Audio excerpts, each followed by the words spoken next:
आज की इस क्लास में हम आपको अनंत लंबाई के एक समान आवेशित तार के निकट किसी बिंदु पर वैद्युत क्षेत्र की तीव्रता को कैसे निकालते हैं इस विषय में सिखाएंगे। तो क्या करेंगे, अनंत लंबाई का एक तार लेते हैं। हमने मान लिया ये एक अनंत लंबाई का तार है।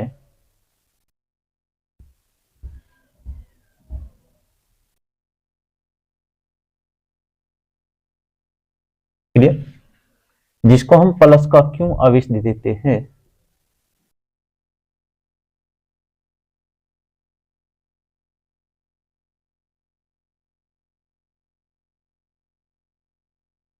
इस तार से, इस आवेशित तार के निकट हम क्या लेते हैं, आर दूरी पर, आर दूरी पर एक बिंदु P है जिस पर हमें क्या करनी है, वैद्युत क्षेत्र की तीव्रता ज्ञात करनी है। तो इसके लिए हम क्या काम करेंगे, इस बिंदु P से जाता हुआ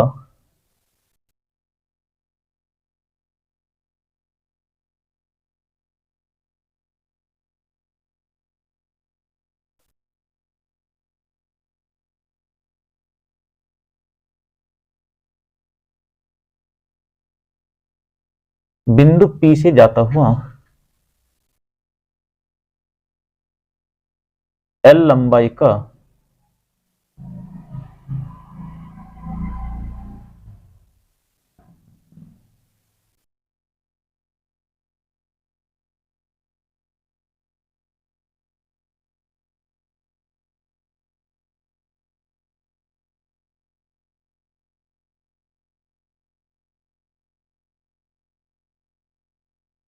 ये L लंबाई ले लेते हैं हम। L लंबाई का एक बेलनाकार गॉसियन पृष्ठ खींचते हैं। मैं चित्र को दोबारा से समझा देता हूं। ये एक अनंत लंबाई का तार है। क्लियर? इसके निकट आर दूरी पर, तार के निकट आर दूरी पर एक बिंदु P है जिस पर हमें क्या करनी है, वैद्युत क्षेत्र की तीव्रता ज्ञात करनी है। क्लियर?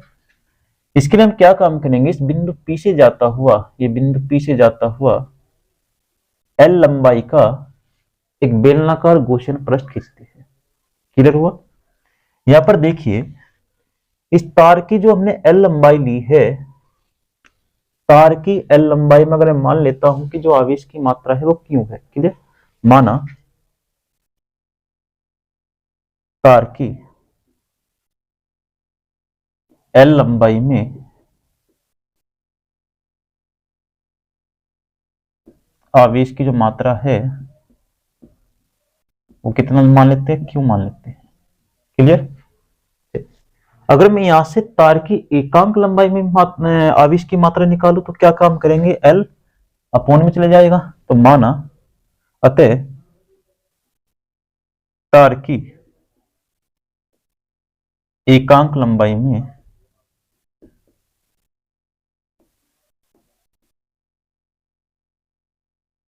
जो आवेश हो जाएगा वो कितना हो जाएगा Q अपॉन L। और किसी भी, यदि L लंबाई में, तार की किसी L लंबाई में आवेश की मात्रा Q है तो उसे हम क्या बोलते हैं, उसको हम आवेश का रेखीय घनत्व बोलते हैं। तो रेखीय घनत्व का जो फॉर्मूला होता है, रेखीय घनत्व, तो होता है lambda equal to Q upon L। अब यहां पर जो Q अपॉन L है इसको हम क्या कहेंगे, तार का रेखीय घनत्व। क्लियर? तो यहां लिख देंगे, तो इसे हो जाएगा अतः रेखीय घनत्व वो क्या हो जाएगा, जिसको लेमड़ा से प्रदर्शित करते हैं, Q अपॉन L। यहां से मैं क्या निकाल लेता हूं, क्यों की मात्रा निकाला तो क्यों बराबर कितना आ जाएगा, क्यों बराबर आ जाएगा आपका लेमड़ा इंटू L। क्लियर हो? चलिए अब हम क्या काम करेंगे, इस संपूर्ण जो बेलनाकार गॉसियन पृष्ठ है, जो आपने बेलनाकार गॉसियन पृष्ठ लिया हुआ है ये वाला, इस संपूर्ण बेलनाकार गॉसियन पृष्ठ से कितना वैद्युत फ्लक्स निकलेगा, अब उसको निकालते हैं। तो यहां पर लिखेंगे संपूर्ण बेलनाकार गॉसियन पृष्ठ से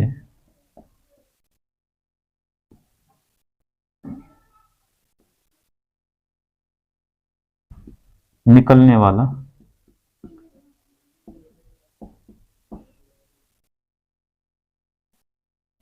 कुल वैद्युत फ्लक्स, कुल वैद्युत फ्लक्स, जिसको मैं फाई ई नाम दे देता हूं, फाई ई। क्लियर हुआ?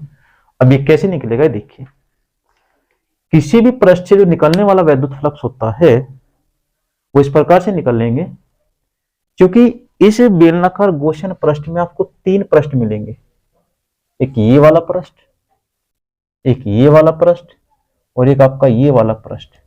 कैसे? आप यहां समझिए, जैसे कि मान को चलिए बेलनाकार, कोई बेलनाकार वस्तु है, इसका एक पृष्ठ ये हो गया, दूसरा पृष्ठ ये हो गया, और जो तीसरा पृष्ठ है आपका, जो आपको गोल आकृति दिख रही है, इसका तीसरा पृष्ठ होगा।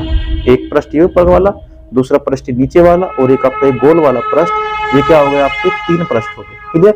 तो इन तीनों पृष्ठों से क्या निकलेगा? आपका वैद्युत फ्लक्स निकलेगा।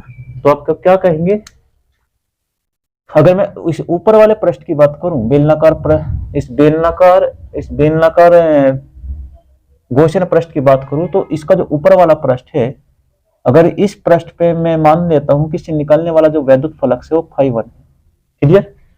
तो किसी भी पृष्ठ पर एक क्षेत्रफल अवयव होता है, उसकी जो दिशा होती है हमेशा पृष्ठ के लंबवत बाहर की ओर होती है। कैसे? अगर मैं इस पृष्ठ को ऐसा मान लेता हूं, इस पृष्ठ को ऐसे मान लेता हूं, तो इसका जो बाहर की ओर ये हो जाएगा, और ये क्या हो जाएगा? अंदर की ओर। क्लियर? तो इस पर जो क्षेत्रफल अवयव की जो दिशा होगी वो इस पृष्ठ के लंबवत बाहर की ओर होगी, जिसको हम डी नाम देंगे। क्लियर? क्योंकि हमने इस तार को क्या दिया हुआ है? प्लस का आवेश दिया हुआ है, तो प्लस आवेश के कारण जो वैद्युत क्षेत्र की दिशा होती है वो हमेशा दूर की होती है। तो क्या होगी? आवेश, यहां पर आवेश है तो आवेश से दूर की ओर क्या हो जाएगी? ये दिशा हो जाएगी। क्लियर? ये हो जाएगी आपकी ई की दिशा। ओके, अब हम इस पृष्ठ की बात करते हैं। अगर मैं इस पृष्ठ को ऐसा मान लूं थोड़ी देर के लिए, तो इस पृष्ठ पर क्षेत्रफल, अभी बताया था किसी भी पृष्ठ पर जो क्षेत्रफल अवयव की दिशा होती है हमेशा पृष्ठ के लंबवत बाहर की ओर होती है। तो अगर ये पृष्ठ ऐसा है तो इस पर क्षेत्रफल अवयव की जो दिशा होगी वो इस पृष्ठ के लंबवत बाहर की ओर ऐसे होगी। तो ये क्या हो जाएगा? ये हो जाएगा पृष्ठ के लंबवत बाहर की ओर। किसकी दिशा? डी की दिशा। क्लियर? क्योंकि यहां पर हमने तार को प्लस का क्यों आवेश दिया है? तो प्लस क्यों आवेश के कारण इस पर जो वैद्युत क्षेत्र की दिशा होगी वो क्या हो जाएगी? वो हो जाएगा आवेश से दूर की ओर, सॉरी, आवेश से दूर की ओर। क्लियर? चलिए अब हम इस पृष्ठ की बात करते हैं। इस जो गोल वाला पृष्ठ आपको दिख रहा है, गोल वाला पृष्ठ, इस पृष्ठ पर, क्योंकि अगर इस पृष्ठ को मैं ऐसा मान लेता हूं ऐसे, तो इस पर क्षेत्रफल सतह की क्षेत्रफल अवयव की जो दिशा होगी डी की, वो क्या होगा? इस पृष्ठ के, पी को मैं यहां मान लेता हूं, इस पृष्ठ के लंबवत बाहर की ओर, इसको मैं डी नाम दे देता हूं। क्लियर? और क्योंकि इस हमने तार को प्लस का आवेश दिया हुआ है, तो प्लस आवेश के कारण वैद्युत क्षेत्र को जो दिशा होती है वो उस आवेश से दूर की ओर होती है। तो इस पर ई की दिशा क्या हो जाएगी? इस पर ई की दिशा जो हो जाएगी वो हो जाएगी ये। क्लियर? चलिए अब चूंकि हमें इस संपूर्ण बेलनाकार गॉसियन पृष्ठ से क्या निकालना है? वैद्युत फ्लक्स की मात्रा निकालनी है। तो तीनों पृष्ठों से निकलने वाला जो आपका वैद्युत फ्लक्स होगा उसको हम क्या कर देंगे? जोड़ देंगे। कैसे? ऐसे। तो हो जाएगा phi e equal to phi e one, sorry इसको मैं फाई वन नाम दिया हूं, इसको फाई टू नाम दे दीजिए आप। दूसरे पृष्ठ से निकलने वाला आवेश और इससे निकलने वाले आवेश मान लेता फाई थ्री। क्लियर?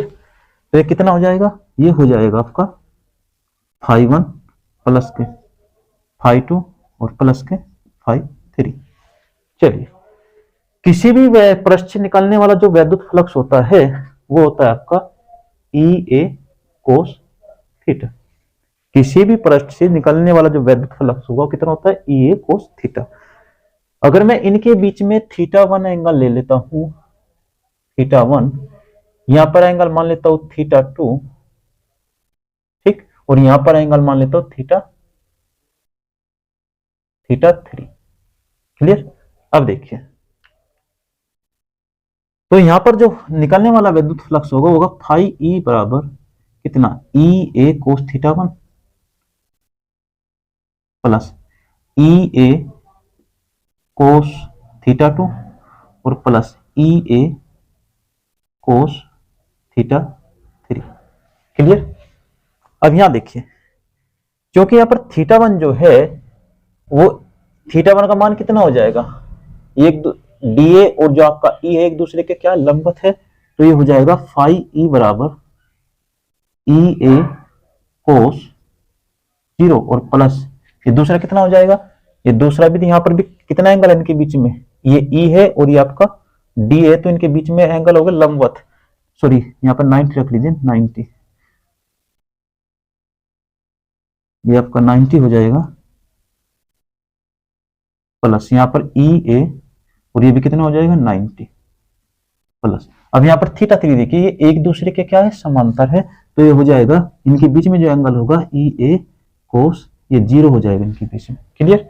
चलिए अब ये होगा आपका इन सब की वैल्यू, कोस 90 की वैल्यू कितनी होती है, कोस 90 0, और जब 0 से मल्टीप्लाई करेंगे तो 0 हो जाएगा, तो आपको ये मिलेगा, ये हो जाएगा आपका फाई ई बराबर 0 प्लस यहाँ पर भी कोस 90 की वैल्यू 0 0 के मल्टीप्लाई करेंगे तो 0 0 और प्लस ये कितना हो जाएगा, कोस 0 का मान 1 होगा, 1 की मल्टीप्लाई करेंगे तो ई ए ये हो जाएगा, तो यहाँ से फाई ई की जो वैल्यू मिल जाएगी आपको वो हो जाएगा ई इंटू ए। क्लियर हुआ। चलिए इक्वेशन नंबर आपको इसको 2 मान इसे को फर्स्ट डाल दीजिए और इसको सेकंड। क्लियर। अब हमने गॉस की प्रमेय पढ़ी है, तो गॉस की प्रमेय क्या होती है, गॉस की प्रमेय से वो होता है आपका किसी भी बंद पृष्ठ से जो निकलने गुजरने वाला वैद्युत फ्लक्स होता है फाई ई, किसी भी बंद पृष्ठ से निकलने वाला वैद्युत फ्लक्स फाई ई उस पृष्ठ से परिबद्ध कुल आवेश का, कुल आवेश को अगर मैं क्यों नाम दे दूं तो 1/ε0 गुना होता है। क्लियर। अब इसी का हम यूज करते हैं, इस फाई ई की जो वैल्यू आपने निकाली ये वाली आप इसमें रख दीजिए, तो यहां से क्या हो जाएगा Q upon E ε0 equal to E A. Clear. चलिए अब ये ए क्या है, ए जो आपने ये पृष्ठ खींचा है बेलनाकार पृष्ठ, इसका बेलनाकार जो पृष्ठ है इसका ये वक्र पृष्ठ है। ठीक है, तो यहां पर और बेलन का जो वक्र पृष्ठ होता है, क्योंकि क्यों का वैल्यू क्या रख लीजिए, क्यों की वैल्यू आपको लेमडा एल दिया हुआ है, तो यहाँ पर लिख लीजिए lambda upon lambda L equal to E. ये ए क्या है, ए आपका बेलन का वक्र पृष्ठ है, और बेलन का जो वक्र पृष्ठ होता है वो 2 पाई आर एच होता है, और एच हमने कितना लिया हुआ है, एच हमने यहां से यहां तक की एल लंबाई ली हुई है, तो एल एच के स्थान पे क्या लिख देंगे हम, एल लिख देंगे। क्लियर हुआ। चलिए यहां पे लिख देता हूं मैं, जहां आपका जो ए है वो बेलन का वक्र पृष्ठ है, बेलन का बेलन का वक्र पृष्ठ। क्लियर। चलिए तो यहां से आप ई की वैल्यू निकाल लीजिए, तो ई इक्वल आपका आ जाएगा कितना, तो आपका ई का जो वैल्यू आ जाएगा